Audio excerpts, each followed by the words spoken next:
Donc là, ce qu'on va faire, on va simuler en fait le fonctionnement du moteur asynchrone et synchrone triphasé. Qu'est-ce qu'on a? On a 3 bobines réparties sur 180 degrés. Idem, il y a l'équivalent sur les autres 180.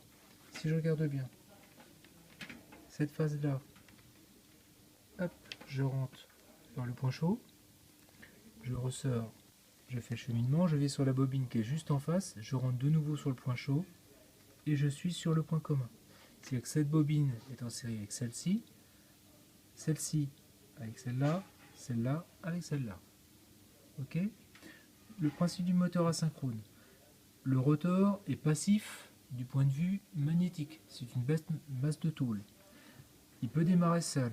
Si je mets sous tension, il démarre seul. Ok? Ici, on a en l'occurrence une aiguille aimantée. On met en évidence le théorème de Leblanc. L'aiguille va bagoter. Si je l'envoie d'un côté, elle va s'accrocher au champ tournant. Si je vais l'envoyer de l'autre côté,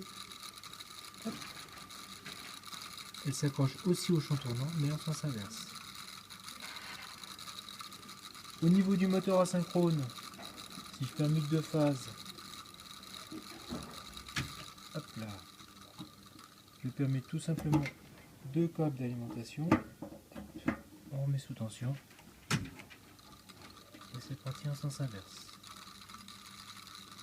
Le défluxage maintenant, si je baisse de trop la tension d'alimentation, tout en maintenant la fréquence, le rapport V sur F n'est pas maintenu constant, on va tout simplement à un moment donné décrocher le moteur asynchrone, décrocher le rotor du champ tournant. C'est le cas. Celui-ci peut redémarrer, hop, en remontant tout simplement la tension.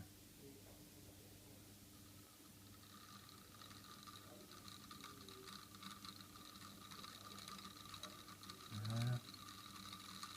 On voit bien la différence de vitesse, c'est-à-dire le glissement qu'on a par rapport au champ tournant.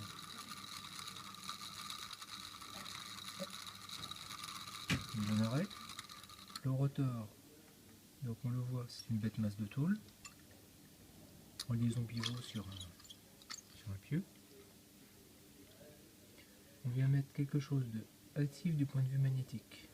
Un petit aimant, une petite aiguille aimantée. C'est concentré.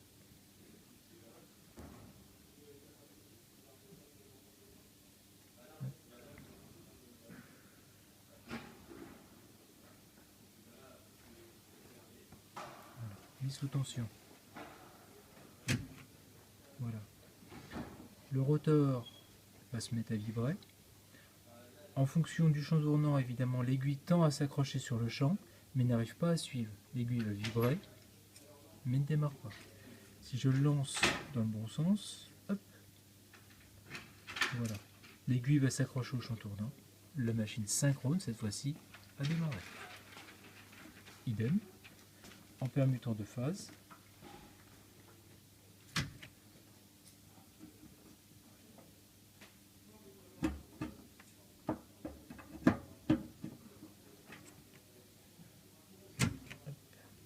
De nouveau, l'aiguille va vibrer. Si je l'envoie dans le bon sens, hop, elle s'accroche au champ tournant. T'es un magicien. Merci. Hop, c'est ok?